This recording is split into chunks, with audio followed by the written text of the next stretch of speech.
Hi guys, I'm Maria Brown. Welcome back. Look how beautiful the sedum is right now. I think I'm going to cut some of these and mix them with some of my hydrangeas. I have some beautiful hydrangea blooms this year. I'm going to go all the way in and I'm going to cut it right where it meets the wood. And there we go. Let's grab a few of these. It's a huge one. Stem goes all the way down to here. I always work with my hydrangeas outside. So now I'm just going to strip off some of these leaves. I don't need to strip them all off because I'm going to put them in a vase. See that? So I left some on at the top for color and took some off the bottom. Same thing with the sedum. There's just way too many leaves on there. That's way too bulky. So I'm just going to strip that right off.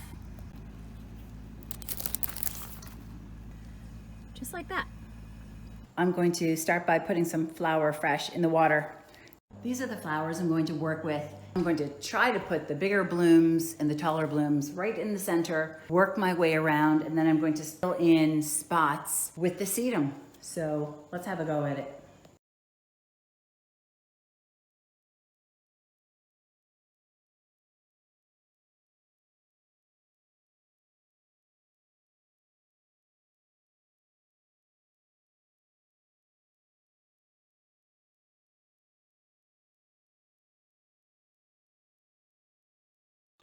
That is spectacular.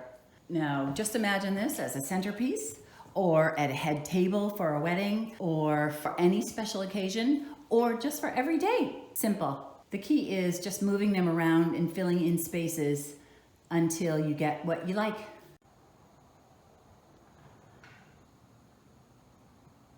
Remember to hit that subscribe button. Thanks for watching.